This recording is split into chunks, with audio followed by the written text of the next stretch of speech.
Bienvenue. Aujourd'hui, je voulais te partager une lecture qui m'a beaucoup marquée. C'est un livre qui ne te dit pas seulement de faire le tri, mais qui t'invite à repenser vraiment ta façon de vivre.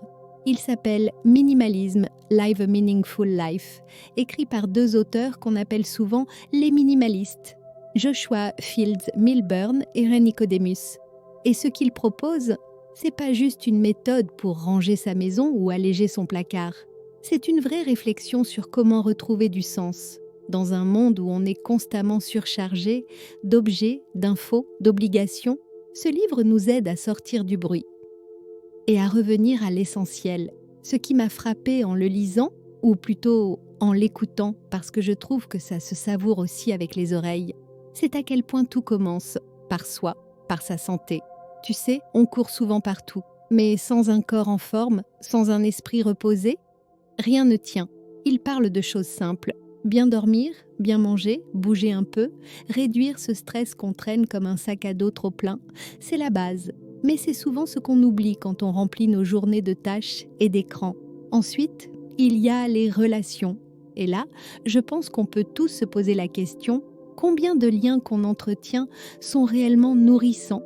Pas combien de contacts dans le téléphone, mais combien de personnes avec qui on peut être vrai profondément. Le minimalisme ici, c'est pas juste se couper des autres, c'est choisir les bonnes connexions, celles qui élèvent, celles qui apaisent.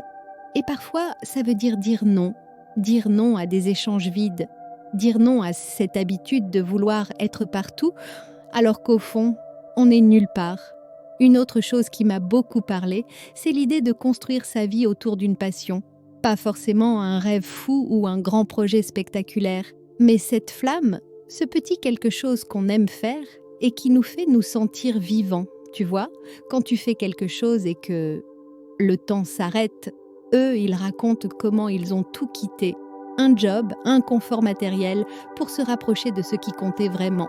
Alors bien sûr, tout le monde ne peut pas ou ne veut pas faire un saut aussi radical, mais ça invite à réfléchir.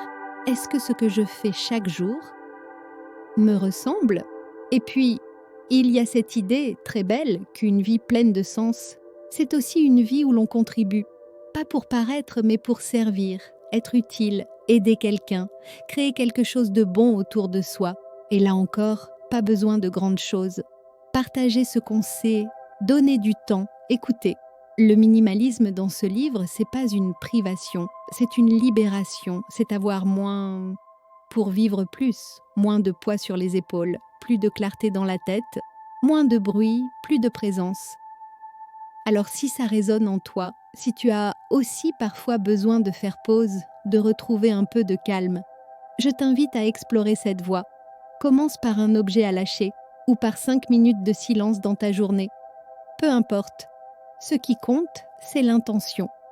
Si tu veux continuer à écouter ce style d'inspiration, je t'invite doucement à t'abonner à la chaîne, à mettre un j'aime si ce genre d'échange te parle, et même activer la cloche, comme ça on pourra se retrouver facilement.